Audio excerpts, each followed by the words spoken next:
40, I was diagnosed with high blood sugar and high blood pressure. Those are some of the things that brought me into cycling. My first life was horrible because it was the first time I stretched myself doing 25 kilometers, went to Oworo. On the way back, I fell because my back wheel clicked someone else's wheel and I found myself in the floor. I've fallen on the bike 5 times. Thank God, thankfully, none of my bone is broken. That's 34 verse 20. And I think my blood pressure used to be 180, 120, but now it's now 110, 70. My blood sugar used to be 200, now it's 198. So I'm really normalized, and it's because of the cycling. So I think the challenges differ from individual to individual, but I didn't have a lot of challenges because I wanted to ride. I overcome those challenges. Even the challenge of waking up very early is also a challenge. People don't leave their bed at 6 o'clock in the morning when it's raining and we don't ride. If you really desire anything, you go for it anyway.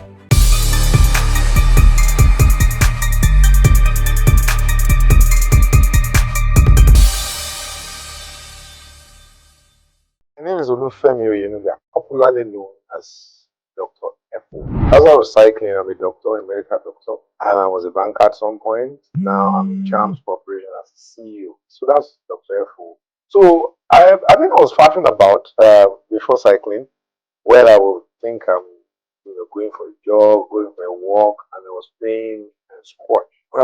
As soon as I was playing it, and I was having more weight, and at 40, I was diagnosed with high blood sugar and high blood pressure.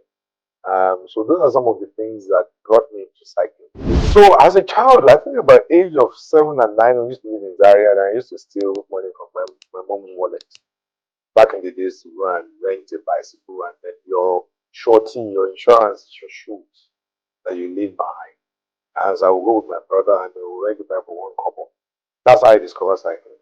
And then when I was in England, I didn't even think cycling was anything. But when I came back to Lagos, a lot of my friends were already cycling then.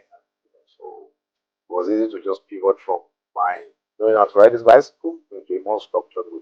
My first life was horrible because it was the first time I stretched myself doing 25 kilometers, went to Oworo. On the way back, I fell because my back wheel clicked someone else's wheel and I found myself on the floor. As a young man who is now 70 plus, Yemi Oshilaja, we used to meet in Lekki's own pub for meetings there. So all of a sudden, I found out he disappeared. So it wasn't coming for those meetings anymore. So when I go for a walk, my way back, I was seeing him coming with bicycles. Later on, I found out that they have created a club, called Cycology. And then some friends of mine, Femi and Tunde used to hang out at News Cafe just for bites in the evening on Fridays. Also, they also disappeared. They stopped coming again. So I was like, where are these people? I was still going there anyway.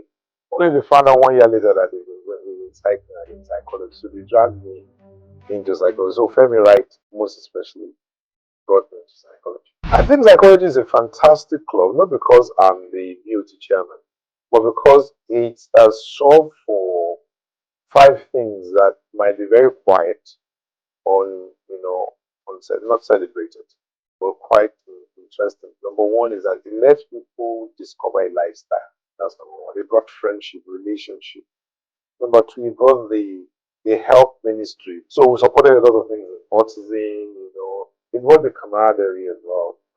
For those external right, it brought also help within our ecosystem. And it also brought hope as well. There's a lot of mental health issues, depression and things like that. And being a member of psychology, people don't know how much of that weight they actually need to. The fact that you're coming out to ride, or no, you're not even coming out to ride, you're coming for parties, you're coming to talk to people. And psychology finally has brought a lot of other cycling clubs. Pit Stop came out of psychology, Cycle Tour came out of psychology. And then going to all those external sports, it's just fast.